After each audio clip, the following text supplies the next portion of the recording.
जौनपुर में double murder की वारदात पर यूपी कांग्रेस ने योगी सरकार पर तंज कसा है। कांग्रेस ने एक्स पर लिखा, छोटे भाई की शादी का कार्ड बांटकर लौट रहे भाइयों की गोली मारकर हत्या कर दी गई। बाबाजी ने प्रदेश को अपराधियों के हवाले छोड़ दिया है। इसका परिणाम है कि ऐसी घटनाओं से यूपी हर दिन दहलता है। सत्ता भोगी बाबा की जीरो टॉलरेंस की कुनीति का सच है कि कब, कहां, किसकी और कैसे हत्या हो जाए इसका ठिकाना नहीं है।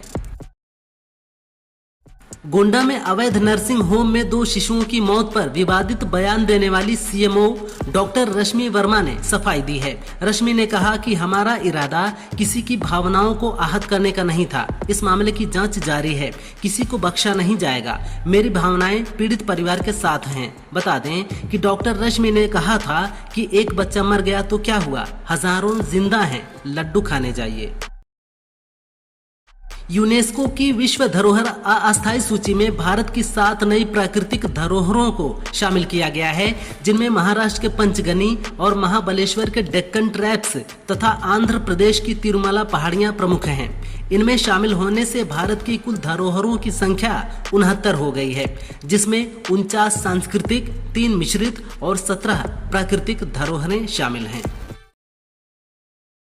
ग्लोबल फायर पावर इंडेक्स ने 140 देशों की सबसे ताकतवर सैन्य शक्तियों की सूची जारी की है, जिसमें अमेरिका पहले पायदान पर है। वहीं भारत चौथे पर बना हुआ है। अमेरिका के बाद रूस दूसरे और चीन तीसरे पर है। 5वें पर दक्षिण कोरिया, 6ठे पर यूके, 7वें पर फ्रांस, 8वें पर जापान, 9वें पर तुर्की और 10वें पर इटली है। 2024 में 9वें पर रहा पाकिस्तान 12वें स्थान पर पहुंच गया है। इजराइल 15 और ईरान 16वें स्थान पर है। पाकिस्तान में बाढ़ से पंजाब और पीओके तबाह है। भूकंप के चलते भी पाकिस्तान के कुछ इलाकों में नुकसान हुआ है। अब प्रभावितों के लिए फंड जारी किए गए हैं, जिसका दुरुपयोग हो रहा है। खबर है कि इस फंड से आतंकी संगठन लश्कर-ए-तैयबा ने मुरीदके स्थित अपने मुख्यालय को फिर से बनाना शुरू कर दिया है। पाकिस्तानी सरकार भी इसमें मदद कर रही है। बता दें कि ऑपरेशन सिंदूर के दौरान कई आतंकी ठिकानों को ध्वस्त किया गया था।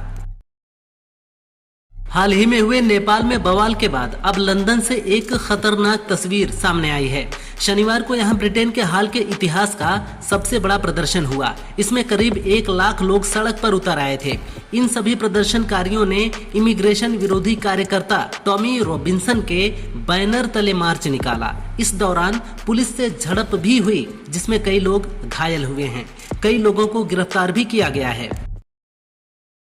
लंदन की सड़कों पर भारी जन सैलाब उमड़ आया है। इसका नेतृत्व anti immigration activist Tommy Robinson कर रहे हैं। 41 वर्षीय टॉमी इस्लाम ब्रिटेन में बढ़ती हुई प्रवास समस्या और मीडिया पर लंबे समय से नाराजगी जाहिर करते आए हैं। रॉबिन्सन का क्रिमिनल रिकॉर्ड काफी लंबा है। उनके खिलाफ हमला, बंधक और धोखाधड़ी के कई मामले हैं।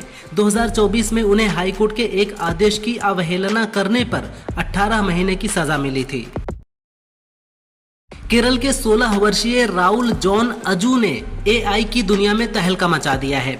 अजू अब तक 10 से अधिक एआई टूल्स तैयार कर चुके हैं, जिनका उद्देश्य सिर्फ लोगों की जिंदगी की समस्याओं को खत्म करना है। उन्होंने अपनी ही AI startup company Arm Technologies में अपने पिता को भी जॉब पर रखा है। फिलहाल अजू ने जस्ट ईज नाम का एक प्रोजेक्ट केरल और दुबई सरकार के सहयोग से शुरू किया है। मध्य प्रदेश के राजगढ़ में एक ऐसी महिला है जो 70 रोटी खाने के बाद भी कमजोर रहती है।